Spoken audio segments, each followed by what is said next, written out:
वहीं जम्मू कश्मीर 2024 के असेंबली इंतखाब में दीगर मुद्दों के साथ आजाद उम्मीदवारों की तादाद भी चर्चा का मौजू बनी हुई है। ये आजाद उम्मीदवार कई सीटों पर इलाकाई पार्टियों का खेल बिगाड़ने की सलाहियत रखते हैं। इनमें कुछ ऐसे भी हैं जिन्हें उनकी पार्टियों ने टिकट नहीं दिया तो आजाद उम्मीदवार के तौर पर मैदान में कूद पड़े। पहले मरहले की 24 सीट पर 92 जबकि दूसरे मरहले की 26 असेंबली सीटों पर कुल 122 आजाद उम्मीदवार मैदान में हैं।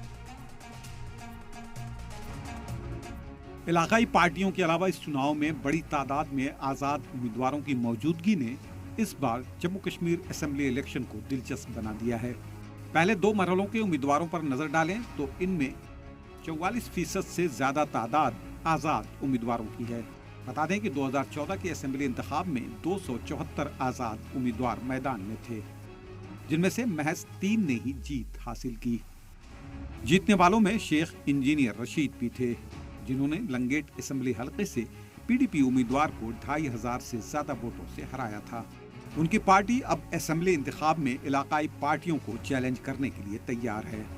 पहले और दूसरे मरहले में अवामी इत्तेहाद पार्टी के 34 उम्मीदवार मैदान में उतरे हैं और ये सब आजाद उम्मीदवार के तौर पर चुनाव लड़ रहे हैं।